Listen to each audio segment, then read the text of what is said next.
All right, we'll go ahead and get started. Thank you all for being here with me today. Today's topic, we're going to be covering the differences between counteroffer. I'm also going to talk about the multiple counteroffer and an amendment to the offer to purchase, as well as a notice relating to the offer to purchase. So we're going to kind of be covering like when to use those and in different situations, and then just how to go about completing those different forms. So I'm in ZipForm Plus right now, zipformplus.com. I just want to kind of quickly cover where to find these forms if you're kind of newer to these systems. So if you're primarily working out of zipformplus.com, when you create a transaction using one of our templates, these additional forms will not auto-populate in there. You'll have to go to the forms library. So up at the top right here, you can see all forms. Make sure you're looking in the WRA library.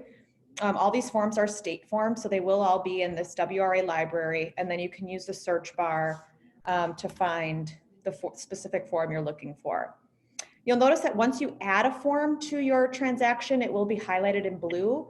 And so you'll see there for like a counteroffer and multiple counteroffer, there's multiple versions of it. These are all the same. You just can't add the same exact counteroffer more than once, or the same exact amendment, or et cetera. So, if you're going back and forth multiple times, you're going to have to do counteroffer 1 here, and then the next time you draft a counteroffer, maybe it's counteroffer 3, but you can just choose the next one. So that's where to find forms in ZipForm. If you're working out of DocuSign rooms, I'm going to jump over to command here. Anytime you need to access forms, you can click go to transaction.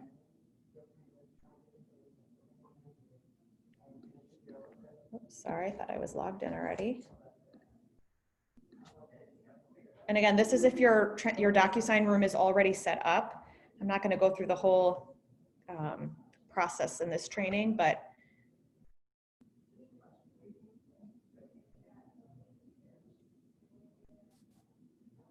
so I'm in my Documents tab. So to add any additional forms, you're going to click Add. And like I talk about in my compliance and command training, I do recommend that you're using forms through ZipForm. So add it through ZipForm. And then you can select from the ZipForm library. And again, choosing that WRA library. And then you'll see the entire list of different forms. So again, you'll see that there's different versions of, for example, an amendment. Same thing with a counteroffer. So that is how to get the forms. Any questions on that so far before I move on? All right, so we'll get started and start talking about a counteroffer. So the counteroffer is if you are changing terms of the initial offer prior to acceptance. So that's the biggest difference between the counteroffer and the amendment. The amendment would be executed after acceptance. So if you're changing any terms of the offer after the offer has already been accepted, whereas the counteroffer, you're going to be executing that form prior to acceptance. Counteroffer, you can have multiple versions of counteroffer. You can go back and forth from a counteroffer multiple times, which is why at the top of a counteroffer, you're going to number which counteroffer you're executing.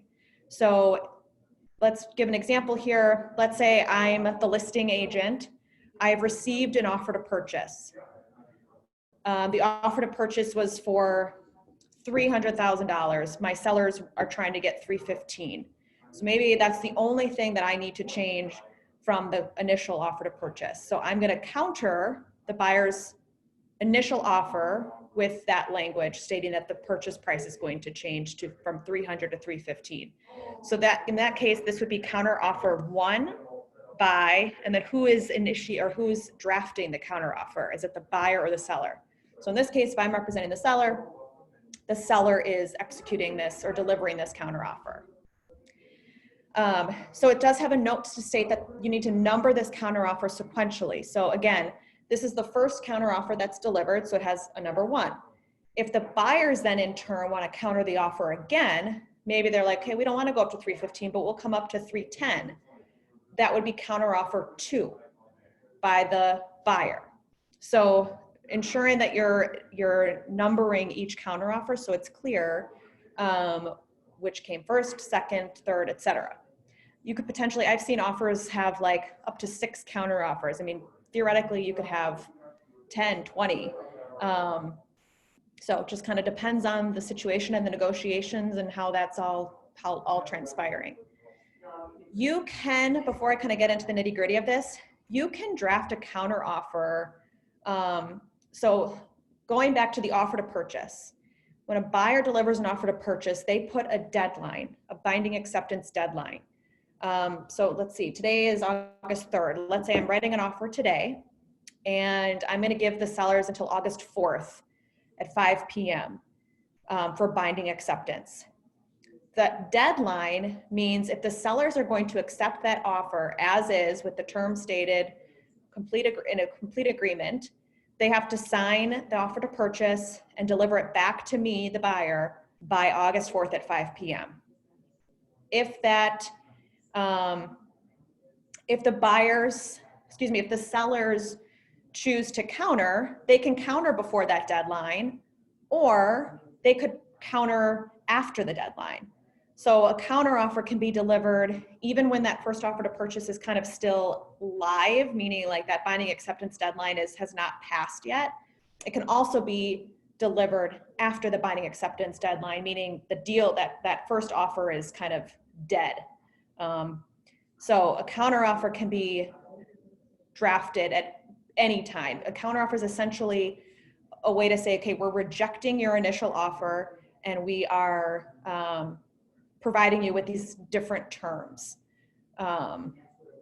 So it's like, let me give you another example. I could write and deliver an offer today with a binding acceptance deadline of tomorrow at 4 p.m. or 5 p.m. A week could go by, maybe, and sellers didn't respond. They rejected my buyer's offer. Next week, sellers could theoretically draft a counteroffer to my buyer's offer and kind of revive the buyer's offer. So you can draft a counteroffer on any rejected offer. So with that, just kind of get now into the details of the counteroffer. So lines 1 to 2, you're just going to be referencing the date that you're referencing, the date of the offer to purchase, who's the buyer that signed the offer, and what's the property address. So it's stating that that offer is rejected and the following counteroffer is hereby made. This counteroffer does not include the terms or conditions in any other counteroffer or multiple counterproposal unless incorporated by reference. So if you're going back and forth, you need to be careful to ensure that everything stated here is ultimately what the buyer and seller are agreeing to, in addition to the terms stated in the offer to purchase, not any other counteroffers. So if counteroffer 1 addressed, okay, buyer and seller, counteroffer 1, they addressed the price change to $310. Now counteroffer 2, if they are in agreement with that purchase price of $310, but now there's a few other things that they want to negotiate, you still have to reference that change in purchase price, because ultimately that final counteroffer, whatever counteroffer where both parties sign here, party of signature making counteroffer, signature party accepting the counteroffer, whatever is indicated here is the final say. So anything that was agreed upon in previous counteroffers need to be included in the final counteroffer. So the terms and conditions remain the same as stated in the offer to purchase, except the following. So you're only going to be addressing what is different than what was stated in the original offer. So again, let's say purchase price. It's a simple statement of purchase price to be $310,000. And sometimes we like to see it written out in Word form, just like it is in the offer to purchase, just for clarity. So again, you're just making a list of what the buyer and seller are agreeing to. If you're attaching anything, so maybe buyer and seller have agreed to come attach an occupancy agreement, you would need to reference that on line 28.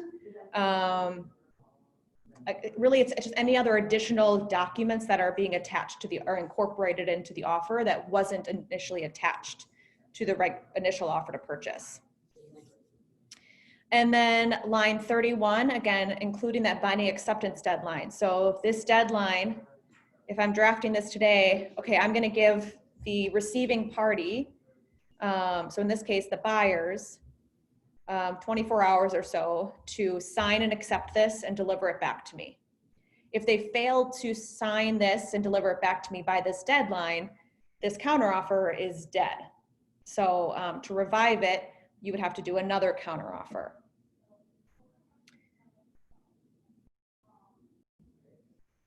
The other thing to note, and this is the same with the offer to purchase and any amendment, as well as a counteroffer, that the party making the counteroffer may withdraw the counteroffer prior to acceptance and delivery as provided at lines 30 to 33. So if at any time, and again, this is the case for a counteroffer, the initial offer to purchase, or if you're executing an amendment after acceptance, that initiating party can withdraw the counteroffer prior to it being accepted.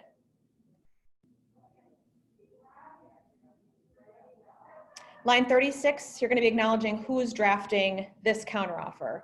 So in this case, you're just going to put your name and then the firm name, just like this, and then the date that you're drafting. If you are drafting the counteroffer, you do not complete line 44. This is for the receiving agent to complete for themselves, as far as who is presenting the counteroffer to their buyer or seller. So then again here, who's making the counteroffer? Is it if in this case, I'm representing the seller, so my sellers would sign here, print their name, second seller would sign here, print their name, and then once the buyer's agent receives it, they would send it to their buyers to sign here, acknowledging that they're accepting. And then of course, if the buyer is not accepting, they may either be rejecting, which typically you don't see, typically you see it countered. They would strike, this is rejected, or they would strike rejected so that it reads this counteroffer is countered, and then the receiving parties would initial here. And then they simultaneously with this, they would deliver to you a counteroffer 2 with their terms that they would like to present. I will just read this note here at the bottom just so that you're aware. Provisions from a previous counteroffer may be included by reproduction of the entire provision or incorporation by reference. Provisions incorporated by reference may be indicated in the subsequent counteroffer by specifying the number of the provision or the lines containing the provision. In transactions involving more than one counteroffer, the counteroffer referred to should be clearly specified. So up in here, if you're referencing something from the offer to purchase, you can reference things by line numbers. So you could state line 330 to 332 is to hereby read blah, blah, blah, or is hereby removed. So you can reference line numbers.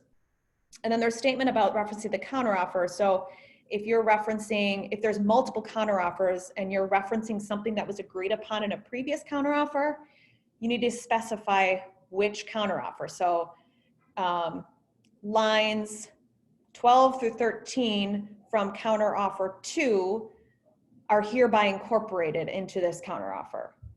So being very, very specific as to what you're including into the final counteroffer. Any questions on counteroffers? Perfect. For compliance, just to kind of recap here, so under the under contract folder, where you're uploading all of your offer documents. So you can see there's a placeholder for counteroffers, and then it says accepted counter on top. What I would really, really love to see is if you have multiple counteroffers, let's say you have 3 counteroffers, I want to see number 3 on the top because that's the accepted one. So that's the first thing we're going to see.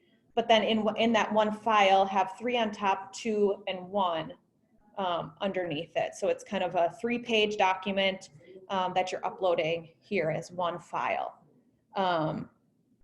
There is a really easy way to merge documents through, DocuSign, Rooms, or Zip form. Essentially, it's just getting those 3 documents and then downloading it as one file.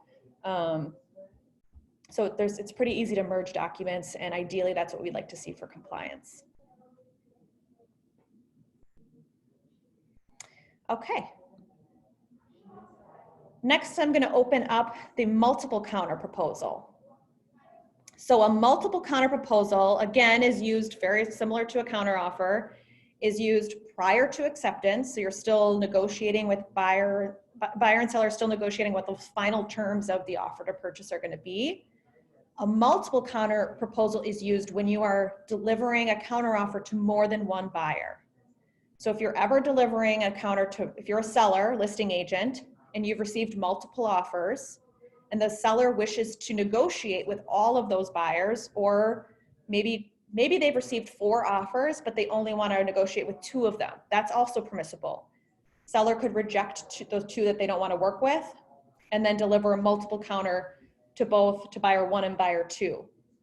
What you can't do is deliver this type of counter offer. This is only for if you're negotiating with one buyer, this WB44 counter offer. If you're negotiating with more than 2 buyers, you have to use the WB46 multiple counter proposal. The reason being is this document is set up in a way that, okay, theoretically, here's seller saying, okay, buyer, here are the terms that I want to be included in the offer to purchase. Then it gets approved by the buyer or countered by the buyer, and then it comes back to the seller for final acceptance. So it kind of bounces off. So it goes from seller to buyer, back to seller. And ultimately seller gets the final say as to which buyer they want to move forward with. Because what would happen is if you use the WB44 counteroffer and you deliver that to 2 buyers and they both accept that counteroffer, then you have an accepted offer with 2 different buyers. So you have to use the WB46 multiple if you're countering more than 1 buyer. So it does state a multiple counter proposal is being made by seller to 1 or more other prospective buyers. The terms of this multiple counter proposal may differ from the terms of multiple counter proposals being submitted to other prospective buyers. So that is a key thing to note. The seller can choose to negotiate differently still with the other buyers. So maybe one buyer had a really strong purchase price, but had a few contingencies in there that they didn't like. And maybe the other buyer had a really low price, but their contingencies were pretty clean. So counter 1 to 1 buyer might state, okay, leave your purchase price the same. We're not going to address that, but I want you to remove your home sale contingency, for example. And then the second multiple counter proposal would say, okay, buyer, your contingencies are fine, so I'm not going to address that here, but I want the purchase price to change to X. So you would deliver, again, if you're delivering this to 2 different buyers, you would deliver 2 different multiple counter proposals. They're not going to look the same. So again, you're going to reference, let me back up here and finish this here. So it says this multiple counter proposal is not binding on seller or buyer until seller's binding acceptance per lines 45 to 47. So again, that's down here at the bottom. That's what I was talking about, how it does ultimately go back into the seller's hands as to which counteroffer they're going to accept.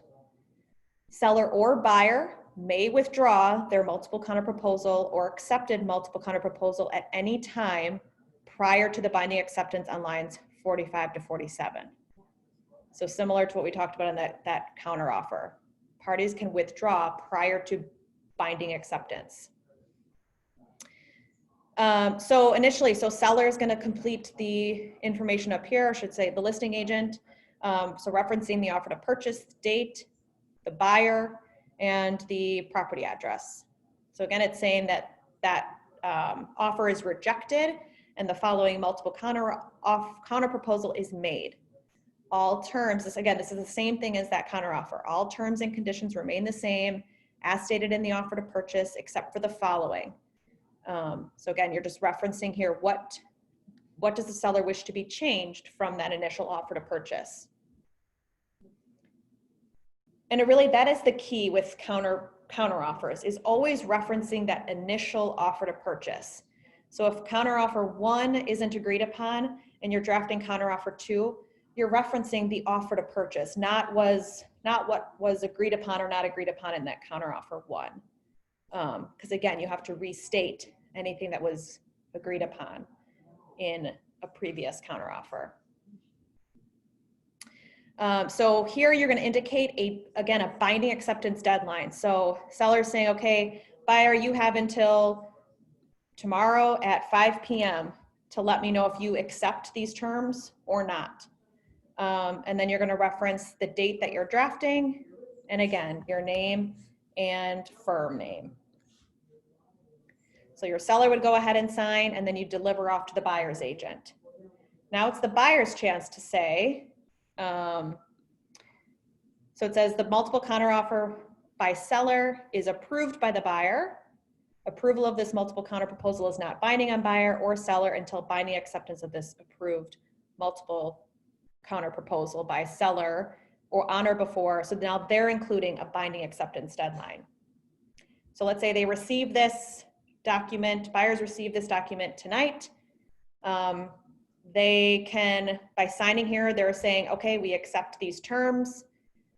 Whatever date is put here. So let's say this is again tomorrow at 5 p.m. They're saying to the seller, okay, seller, you have until tomorrow at 5 p.m. to accept this counter offer. So again, then they would sign here. If the buyers don't wish to accept the terms that the seller is proposing here, they either reject it, and they're saying basically we're done negotiating with you, or they would counter. So they would strike here and say this multiple counter proposal is countered, and they would initial here.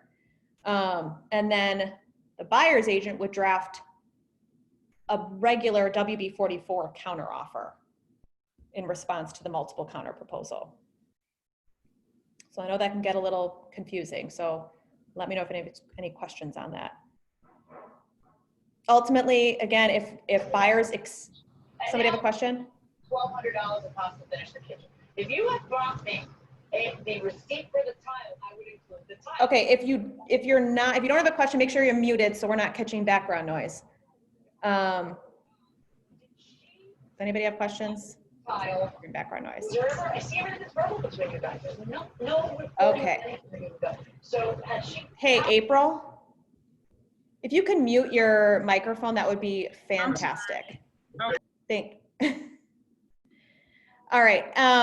So again, if buyers accept these terms, they would sign here, and then it's going to jump back to the seller. So now the seller has the opportunity to say, okay, I want to accept this one, or I'm going to accept. If both buyers accept the multiple counteroffer, then they're going to sign acceptance on that specific counteroffer. If the seller is not accepting one of the multiple counteroffers, they're just not going to sign anything down below here. So it even says here, note, seller should not sign below if there is an existing accepted offer unless this multiple counter proposal provides for a secondary offer. So it is permissible for the seller to have two accepted offers only if one of the offers is acknowledged as a secondary offer. So that's just it's kind of an interesting scenario I can reference right now. And I actually had this situation happen to myself. So I was the listing agent. My seller received two offers. We did a multiple counter proposal. One of the offers was really, really strong, but had a home sale contingency. And the other offer was not as strong, so but did not have a home sale contingency. So we delivered a multiple counter to both.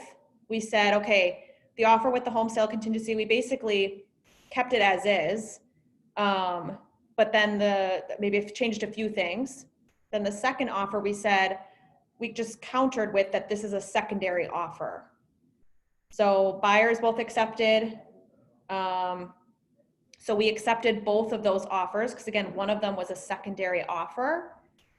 That secondary offer then triggered the bump clause in that primary offer. So then that primary buyer either had to remove their home sale or had to withdraw, had to be bumped.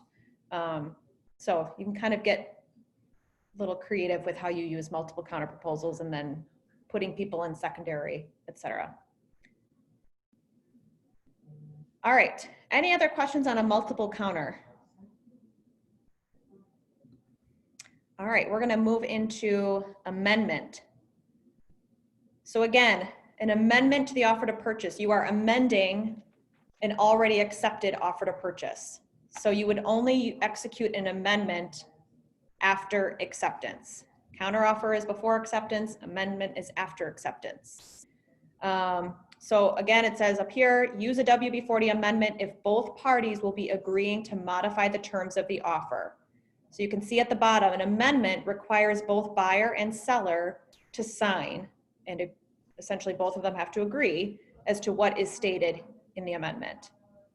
Then it goes on to explain that you're going to use a notice if a party is giving a notice which does not require the other party's agreement. So we'll talk about a notice next. So just at the top here, an overview again of what is the offer date, what date was the offer written, what date was the offer accepted, and what is the property address. Lines 4 and 5 just give you a template of two common things that are sometimes changed in the offer. So if closing date is being changed, all you need to do is enter that up here, enter those dates here. So maybe your initial closing date was scheduled to be August 7th. We need to push it back a week because of buyers financing, their lender needs some more time, whatever the case may be. So that would be acknowledged here. And then again, purchase price has its own spot too. So if purchase price is being changed, you can acknowledge that right here.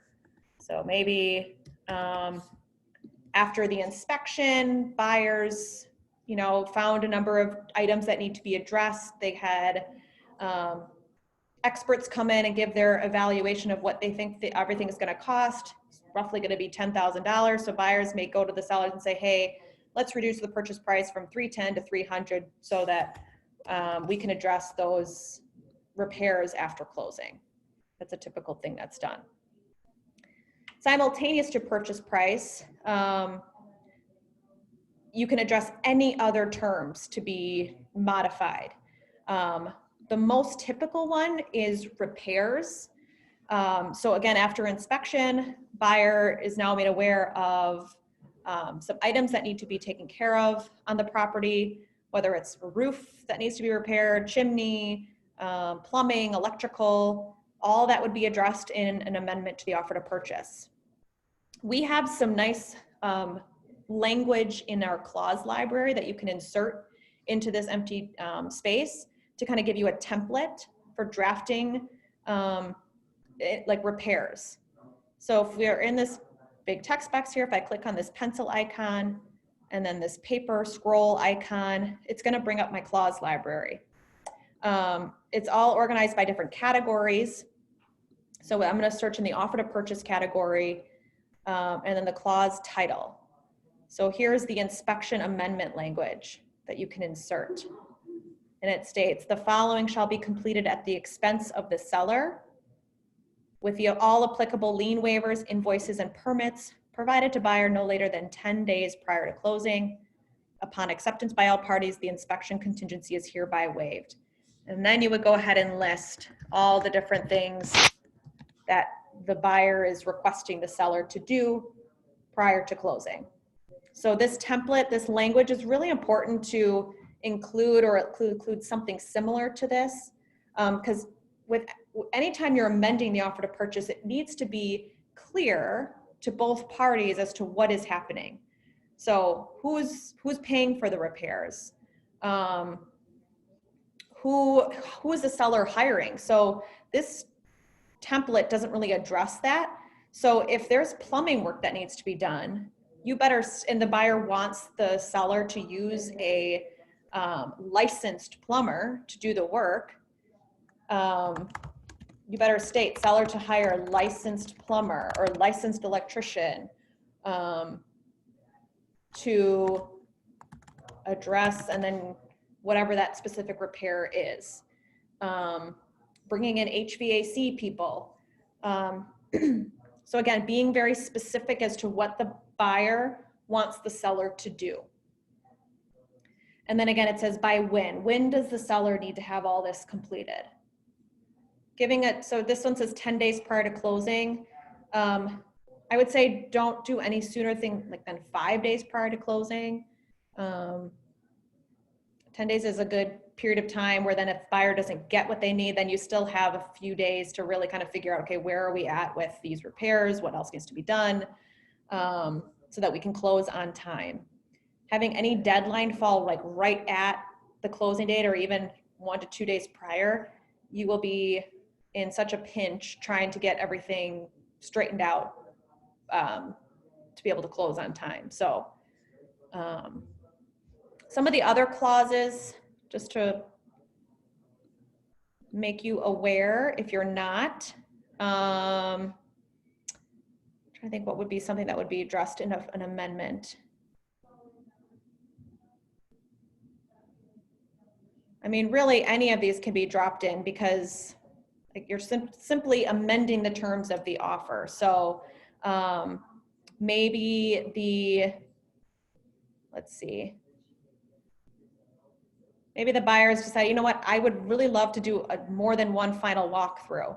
So because the seller is doing a lot of repairs, so I want to insert this language that says, buyer shall have the right to walk through the property 2 separate times within 10 days prior to closing to confirm that any defects the seller has agreed to cure have been repaired in the manner agreed to, and to determine there has been no significant change in the condition of the property. So another example of what you could include in an amendment. But again, only way for this to be enforceable is if that buyer and seller must sign the amendment. So again, similar to a counteroffer, if there's anything that you're attaching, so any additional addendum, you would indicate that here. And then again, line 31, you're going to indicate a binding acceptance deadline as to when the date that both parties need to sign and have this delivered back to the delivering party. So with amendments, I would say it differs for every transaction and every kind of agent you're working with. Some agents really like to verbally negotiate the terms of an amendment prior to getting this signed by their buyer or seller. Some agents prefer, you know what, this is what the buyer wants and is proposing, and I'm just going to put it all in writing and deliver it to the listing agent prior to even having a verbal conversation about it. And then you might have, you know, this initial amendment may be rejected by the sellers. And then as a buyer's agent, you may need to redraft an amendment to try to come to terms with what the seller might agree to. So everybody kind of does it a little bit differently. There's not really a right way or a wrong way. You kind of have to figure out what's what you feel is best for your clients. And again, every agent on the other side is going to be a little bit different. So just trying to work with them to help your buyer or seller come to terms with the other party as best as you can. So just to kind of recap, I would say the most typical time that you're going to be drafting an amendment to the offer to purchase is after that inspection period, when a buyer becomes aware of a number of repairs that need to be made. And again, you can address repairs here and or a purchase price change. You can also acknowledge maybe the seller is going to provide the buyer with a closing cost credit. Just be sure to contact the buyer's lender to ensure that that closing cost credit isn't too high. So rarely see buyers being able to get $10,000 closing cost credits. Typically like 3 to 4 to 5,000 is the max. All depends on the buyer's loan. So good to verify with the lender. But that's typically when an amendment is executed. However, an amendment could be executed any single time. Maybe the buyer wants the seller to paint the living room orange. They could draft an amendment that says seller agrees to paint the living room orange by this date. So really you can amend the purchase, offer to purchase to state really anything that the buyer and seller are agreeing to. So, and again here, you if you're drafting this, you're gonna put your name and firm name here with the date, and then the agent who's presenting the amendment to the other party would put their name and firm name here with the date, and buyer and seller sign. Any questions on amendment? Okay. Last form here that we're going to be covering is the notice. So I read that the caution at the top of the amendment stated here as well. So a notice is used when the other party does not need to agree. So a notice is basically anytime you need to put something in writing to acknowledge you're making a statement about something, but that does not change the terms of the offer. It doesn't, it doesn't modify any of the terms of the offer. It's just, I'm giving you notice that blank. But again, that does not require the other party to agree to your statement. So I'll give you a few examples in a little bit, but very similar to all the other forms. You're going to be acknowledging, well, this one's a little bit different, where first you have to acknowledge who is drafting the notice. So is this notice coming from the seller or is it coming from the buyer? So this notice by, let's say this is a notice by the buyer. So I'm going to strike seller so that it reads, this notice by buyer relates to the offer to purchase dated blank. And again, putting in, I don't know why it defaults to 2011. I'll have to figure that out. But putting in today's date, I'm just going to do that, and what date it was accepted, and then the property address. Then it states on line 4, notice is given that blank, and attach supporting documents if required.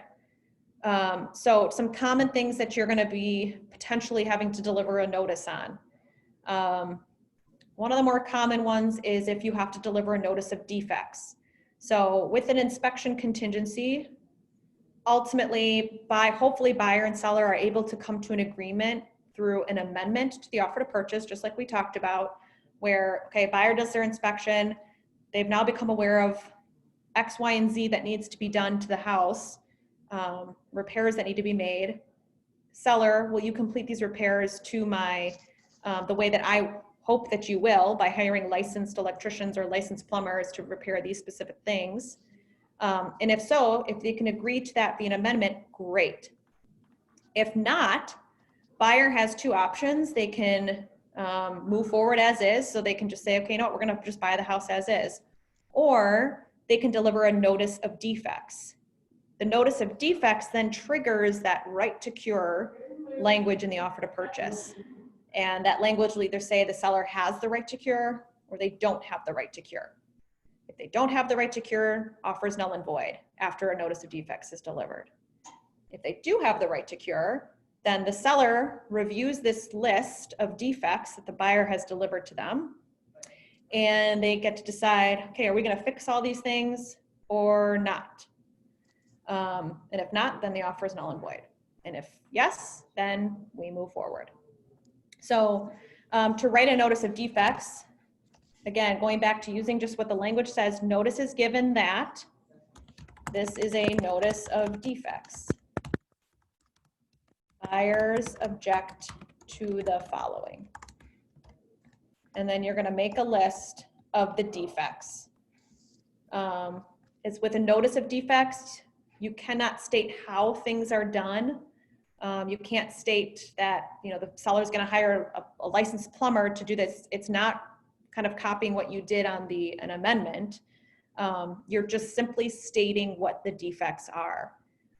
So if the roofer came up or the inspector said, you know, the roof is at the end of its life, roof at end of its life, and maybe you're referencing like shingles missing, you know, really using that inspection report to be as specific about the defect as possible without basically telling the seller how they're going to fix it. That's one thing you can't do in a notice. You can't tell the seller how they're going to fix it. By default, the offer to purchase says that the seller has to cure the defect in a good and workmanlike manner using, I think it says using benefit of permit as required, something like that. So again, just simply stating the defects. Then again, in response to this, the sellers, if they said, okay, they received this notice of defects, they decide, all right, yep, we're going to cure all these defects. They would deliver a notice back saying, seller elects to cure the defects. As simple as that.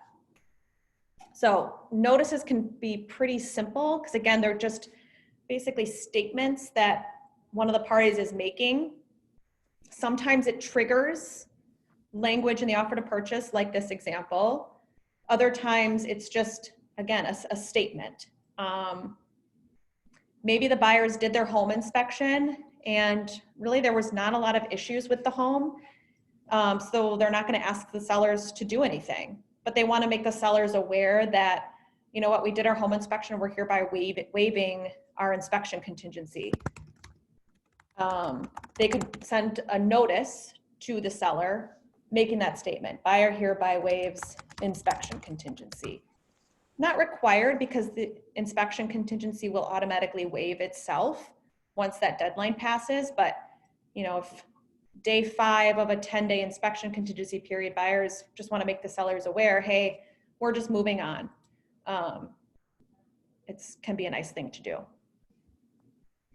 Another time a notice would be used is with delivering loan commitment. So if you're delivering loan commitment, either the buyer needs to sign the loan commitment itself, and this language was changed in the new WB11 residential offer to purchase the last time that WB11 was updated. The condo offer to purchase, which has just been updated like 2 days ago, which we'll be covering more later, but this language was just updated to say it is permissible for the buyer to sign the loan commitment itself, or you need to have like it in writing, a permission to deliver. So we have that language in the offer. So a notice, permission to deliver loan commitment, and you can insert that here. Basically says this shall serve as buyer's written direction to deliver the loan commitment from whatever bank, dated whatever, which is attached and incorporated to this notice. The financing contingency is hereby satisfied and removed. And then you saw here in the clause library, one other time you might deliver a notice is if to acknowledge if it's a condo, to acknowledge that you've received the condo disclosure materials. And here we go. Separate those two. So it says the undersigned hereby acknowledges receipt of the condo disclosure materials. So those are just a few examples of when you would use a notice. Delivering party would sign. And now here's what's different about a notice. So lines 35 to 37 address who's then delivering the notice to the receiving party. But the bottom here talks about actual receipt. So this section is only required to be signed by the receiving party if the offer requires actual receipt. So many things don't require actual receipt. So I shouldn't say many things, a few things. So like delivering loan commitment doesn't require actual receipt. Making a statement that the buyer's waiving inspection contingency doesn't require actual receipt. The only time actual receipt is required is if that actual receipt then triggers some other deadline. So for example, the condo disclosure materials, you want to have actual receipt. I'm sorry, not condo disclosure materials. By buyer signing this notice for the condo disclosure materials, that's then triggering the deadline for how many days they have to review. I'm trying to think of another example where actual receipt would be, best example of when actual receipt is required. If you are a buyer with an offer to purchase that has a home sale contingency and a bump clause, and you receive a notice from the seller stating, seller has hereby accepted a secondary offer. By receiving that notice, it is triggering the bump clause. So there is actual receipt is required in that situation, because then it triggers a, once the buyer is in receipt of this notice, so by signing, they've acknowledged that we're in receipt of the notice that sellers accepted a secondary offer. So now my time period, typically it's 72 hours, as far as how much time I have to determine if I can waive my home sale contingency or not, begins. So that actual receipt is really important with delivering notice that the seller has accepted a secondary offer. Now, same kind of scenario, if you are a buyer with a home sale contingency, or if you're just any buyer, maybe you don't have a home sale contingency, seller has accepted a secondary offer, the seller could make that disclosure to the buyer by just saying, notice is given that seller has accepted a bona fide secondary offer. By then delivering that to the buyer, the actual receipt again is only required if the buyer has the bump clause. If the buyer doesn't have a bump clause, or maybe there is not even a home sale contingency, but seller just decided to make that statement so the buyer is aware, actual receipt would not be required to fill out. I hope I explained that clearly.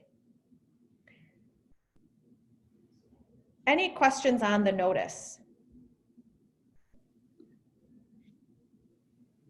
Okay, that's all I have today as far as our contract training goes. Does anybody have any other questions just about any other forms or transactional issues that you want to cover? Okay, well, I appreciate you all joining me today.